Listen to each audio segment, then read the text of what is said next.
चलो, first colligative property that is vapour pressure. पहले तो आपको ये सोचना है कि सर वेपर कौन क्रिएट कर सकता है, तो volatile substances can form vapour. Vapour कौन फॉर्म कर सकता है बेटा? हाँ, वेपर वॉलेटाइल सब्सटेंसेस। अच्छा, volatile substances can form vapour. अच्छा, वेपर फॉर्म हुई तो वो वेपर क्या करेगी? मान लो यहाँ पे आप वाटर मॉलिक्यूल लेके बैठे हो और ये ऑफ है, ऊपर से कैप्ड है, ओके। अब इसको आप धीरे धीरे यहाँ से एक फिक्स टेम्परेचर पे हीट दे रहे हो, तो यहाँ से बताइए वेपराइज होना शुरू हो जाएगा। तो यहाँ पे वेपर मॉलिक्यूल बनेंगे, वो ये कंटेनर की वॉल से कोलाइड करेंगे। ड्यू टू दैट यहाँ पे वेपर प्रेशर इनिशियली बढ़ेगा। इनिशियली थोड़े टाइम तक यहाँ ज़्यादा वेपर मॉलिक्यूल आते जाएंगे, तो धीरे धीरे वेपर प्रेशर और बढ़ेगा। फिर एक पॉइंट आएगा जिसे हम इक्विलिब्रियम बोलते हैं, तब वेपर प्रेशर आपका कांस्टेंट हो जाएगा, क्योंकि अब ऊपर जगह नहीं है। तो जितने मॉलिक्यूल वेपराइज हो रहे हैं उतने ही वेपराइज्ड मॉलिक्यूल वो कंडेंस होके पानी बन रहे हैं। दिस इज कॉल्ड इक्विलिब्रियम बेटा। इक्विलिब्रियम में यही होता है कि फॉरवर्ड एंड बैकवर्ड दोनों का रेट सेम हो जाता है, ओके। तो वेपर प्रेशर क्या है, क्लियर हो बेटा? ये कहीं पे क्वेश्चन नहीं आएगा। Second point, vapour pressure depends on what? Vapour pressure depends on very simple two things. एक तो टेम्परेचर पे डिपेंड करता है, सही है, क्योंकि टेम्परेचर बढ़ेगा तो वेपर प्रेशर बढ़ेगा। सेकंड थिंग, ये जो सब्सटेंस है उसकी वॉलेटाइल कितना है, वो ज़्यादा वॉलेटाइल है तो वेपर प्रेशर ज़्यादा। जैसे कि आप पेट्रोल और पानी दोनों को सेम टेम्परेचर पे लगा दो तो कौन ज़्यादा वेपर प्रेशर क्रिएट करेगा? पेट्रोल, क्योंकि उसकी वॉलेटिलिटी ज़्यादा है। ये कहीं पे क्वेश्चन नहीं आता, बट आपको पता होनी चाहिए। तो वेपर प्रेशर क्या है वो पता चल गया। अब मुझे आपको ये समझाना है कि वेपर प्रेशर कॉलिगेटिव प्रॉपर्टी है। Vapour pressure is colligative property. Colligative property क्या थी? हम लास्ट लेक्चर में पढ़े भाई कि कॉलिगेटिव प्रॉपर्टी ऐसी प्रॉपर्टी है कि जो सॉल्यूट मतलब कि सॉल्यूशन में सॉल्यूट पार्टिकल की कॉन्सेंट्रेशन पे डिपेंड करती है।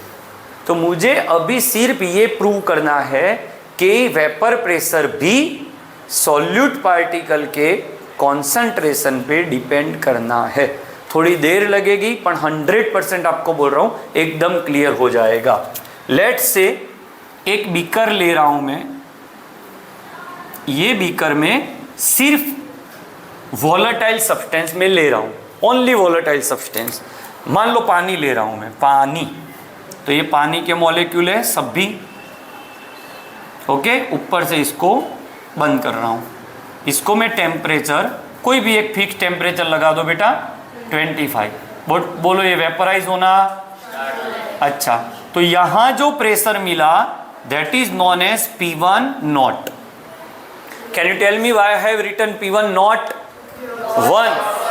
1 is for solvent, 1 stands for solvent, और इसमें सॉल्वेंट के अलावा कुछ नहीं है, तो ये प्योर सॉल्वेंट है, तो ऊपर नॉट लगाएंगे।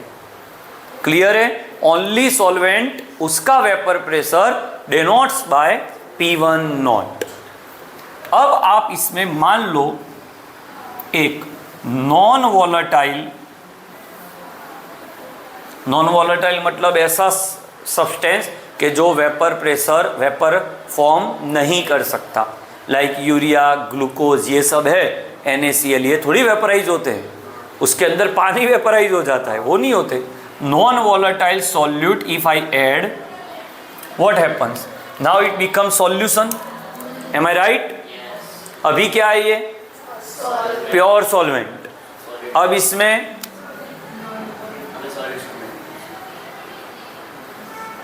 तो होगा क्या एक्चुअली बेटा?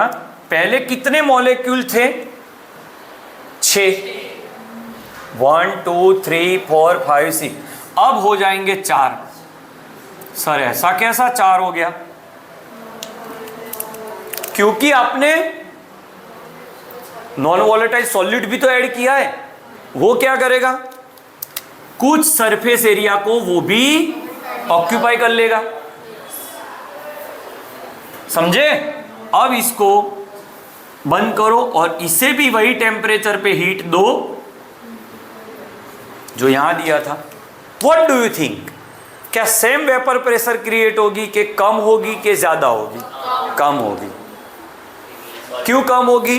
क्योंकि here all the molecules at the surface are volatile.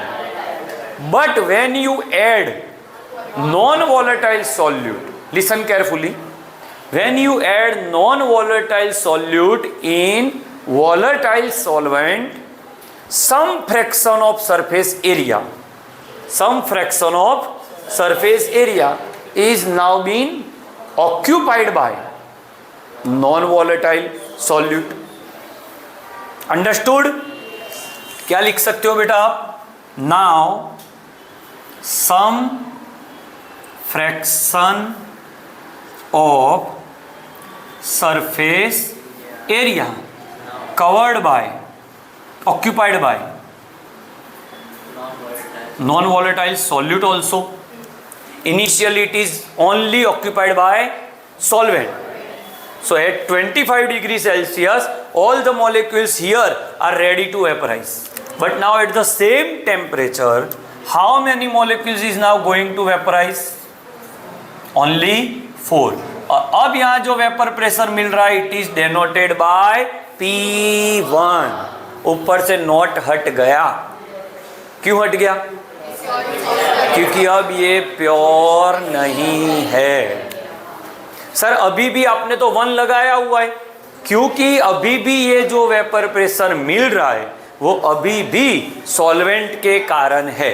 तो 3 बातें वापिस याद कर लो. जहां पे मैं 1 नंबर लिख रहा हूं वो सॉल्वेंट है, 2 नंबर लिखूं सॉल्यूट है और नॉट लिखूं तो वो प्योर सॉल्वेंट है. तो this is only for pure solvent. Now this is for solvent but in solution. तो can I write P1 not is equal to vapour pressure of pure solvent and P1 is equals to vapor pressure of solution itself by pure solvent, sorry by solvent. Done है? फिर से बेटा pure था तब P1 not, non volatile solute add किया, some fraction of surface area is now covered by non volatile solute. So number of molecules which are going to vaporise is now lesser than initial. So now vapor pressure at the same temperature is denoted by P1. अब मैं एक point लिख रहा हूं. I hope कि मुझे पढ़ाना ही नहीं पड़ेगा, उतने अच्छे से आप कवर कर लोगे. So we can say P1 is less than P1 not. Yes. At same temperature. Yes. Am I right or wrong? Yes. Done है? P1 is less than P1 naught. Why? तीसरी बार पढ़ा रहा हूं क्योंकि पूरा चैप्टर यही कॉन्सेप्ट पे चलने वाला है. सिर्फ वॉलेटाइल सॉल्यूट था, वॉलेटाइल सॉल्वेंट था तब वो P1 नॉट था. जैसे ही आपने non volatile solute you have added, so what happens, some fraction of surface area is now covered by solute particle. So number of molecules which are going to vaporize is now less than initial. So vapor pressure created over this is less than this. Okay बेटा? कोई doubt? अच्छा, इसका मतलब यहां तक आ गया. Sir but आपने heading कुछ और लगाया है, वो तो पढ़ाइए कि वेपर प्रेशर कॉलिगेटिव प्रॉपर्टी है. तो हुई colligative property.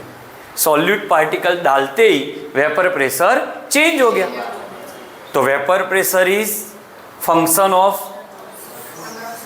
Number of solute particle. तो यही तो उसकी डेफिनेशन थी। कॉलीगेटिव प्रॉपर्टी की डेफिनेशन क्या है?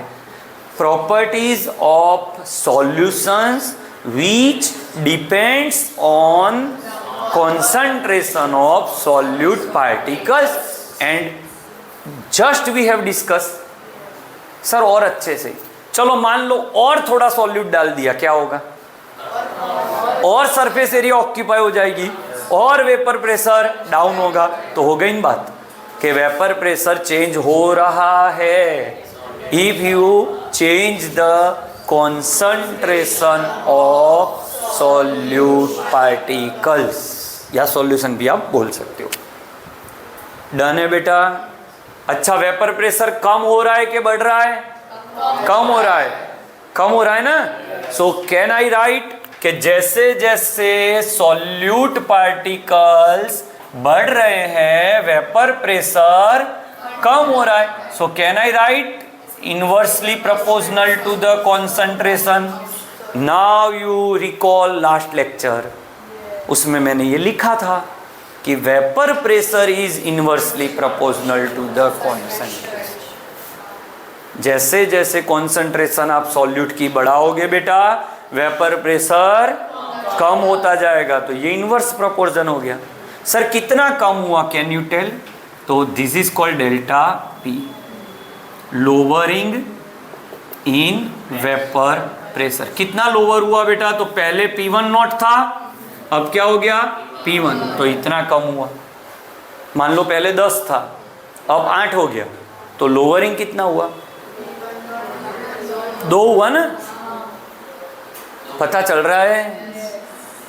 अच्छा, वापिस से देखो, कॉन्सेप्ट डिटेल में जा रहा है, इसीलिए आपको कंफ्यूजन हो रहा है और वो कंफ्यूजन का सॉल्यूशन भी मैं दे रहा हूं। नाउ लिसन, फिर से मुझे बताओ, और सॉल्यूट डालूं तो क्या होगा?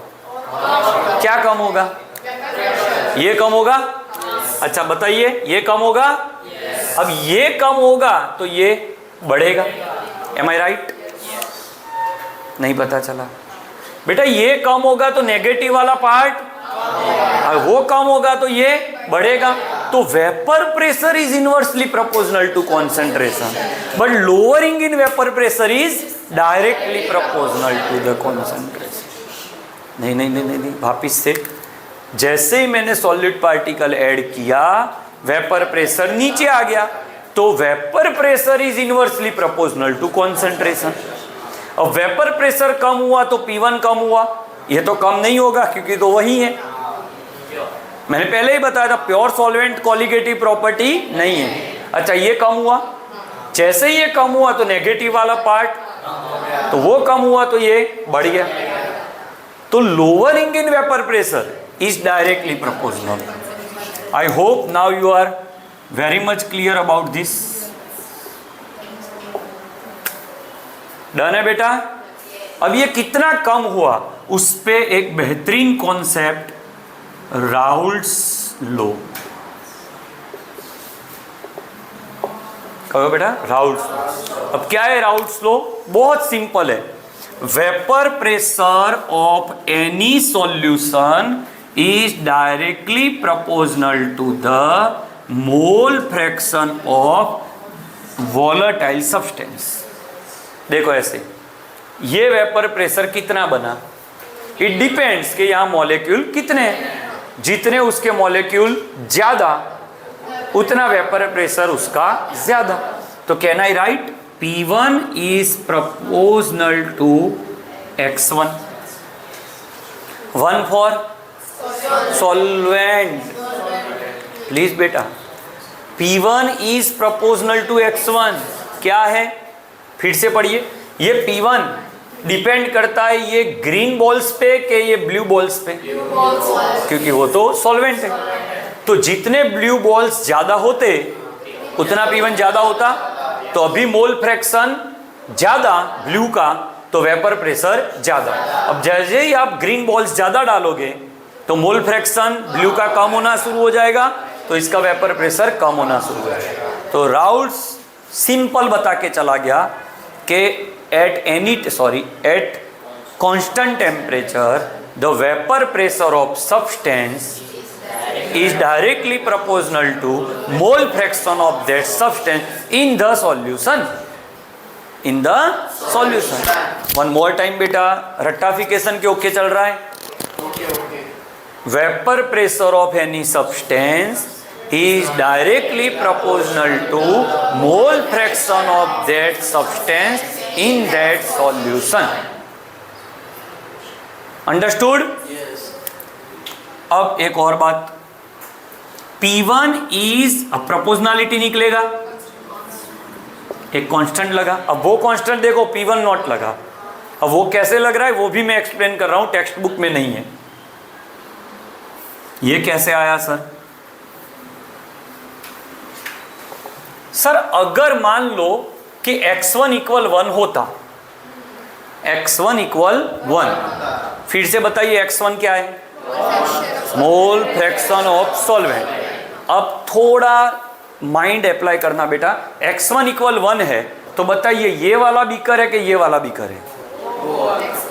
ये वाला है कि ये वाला? तो ये है, क्योंकि x1 इक्वल 1, मोल फ्रैक्शन तो ज्यादा से ज्यादा एक हो सकता है, और वो पूरा मोल फ्रैक्शन मैंने दे दिया सॉल्वेंट को, मतलब ये तो प्योर सॉल्वेंट हो गया, है ना? तो can I write x1 equal 1, then P1 is known as P1 naught. जब x1 इक्वल 1 है मतलब नो सॉल्यूट, तो P1 is not P1, it's P1 not. But अब उसमें आपने सॉल्यूट डाल दिया, तो मान लो x1 is now x1. I don't know, नहीं पता चला. x1 जब 1 था तब वो P1 नॉट है. क्लियर हो? अब जैसे ही आपने सॉल्यूट डाला तो अब x1 1 है? नहीं है ना, क्योंकि अब तो सॉल्यूट आ गया, तो सॉल्यूट का भी तो कुछ फ्रैक्शन होगा. तो now x1 is less than 1, मतलब x1 इज x1. फरी थी बेटा, मुझे ऐसा लग रहा था ये तो इजी टॉपिक है. बेटा जब x1 1 है ना तो सिर्फ सॉल्वेंट है. अब x1 है तो वो प्योर नहीं है, तो अब P1 is not P1 not, now P1 is P1. नहीं पता चला? x1 1 है तो ये कंडीशन है, और x1 है तो ये कंडीशन है.